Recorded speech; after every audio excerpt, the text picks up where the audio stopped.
So what we want next is to be able to get the currently logged in user from our API.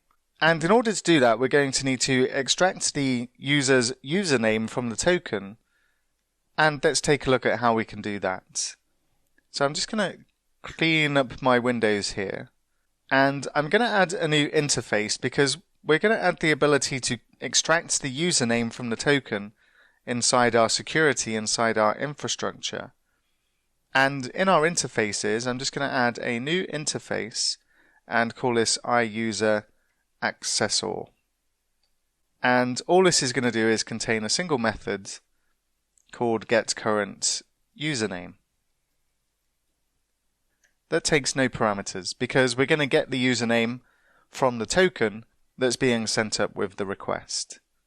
And then we need to create a concrete class for this. So I'm going to create a new class in the security folder and call this userAccessor. And this is going to use the iUserAccessor interface. So we'll need to bring this in from application interfaces. And then we need to implement the interface. So what we want to do is get the username from our token. And in order to do that, we'll need to inject the HTTP context accessor. And we can do that by adding a constructor. And then we'll add the interface, the iHTTP context accessor. And we'll call this HTTP context accessor. And we'll need to bring in ASP.NET Core HTTP, and we'll also generate a field from this parameter. And once again, I'll just take out list dot in here.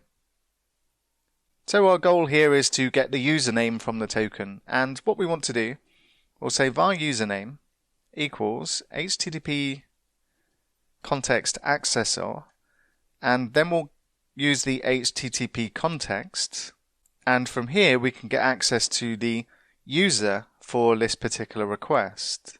Now we may not have a user, so we'll add a question mark to make this optional, and then we want to specify the claims, and again a question mark, and then we want to specify the first or default from here, and we'll also need to bring in system.link.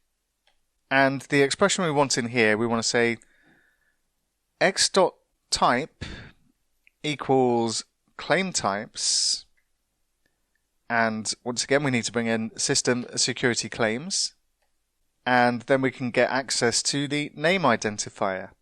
Once again another question mark and then value. And what this does, inside our HTTP context, we have access to a user object.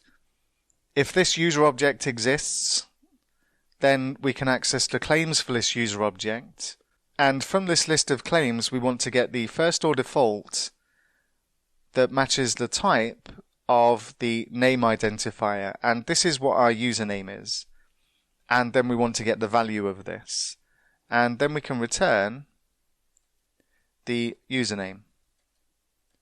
So just like our JWT generator, we also need to add the user accessor as a service so that we can inject that into other parts of our application. So let's head to our startup class, and inside here, just where we added our other service, I'm going to say add services, add scoped, and specify iUserAccessor and userAccessor, and just close this off. And now we've got the ability to get our username out of the token, and we can use this anywhere inside our app simply by injecting it into whatever class needs it.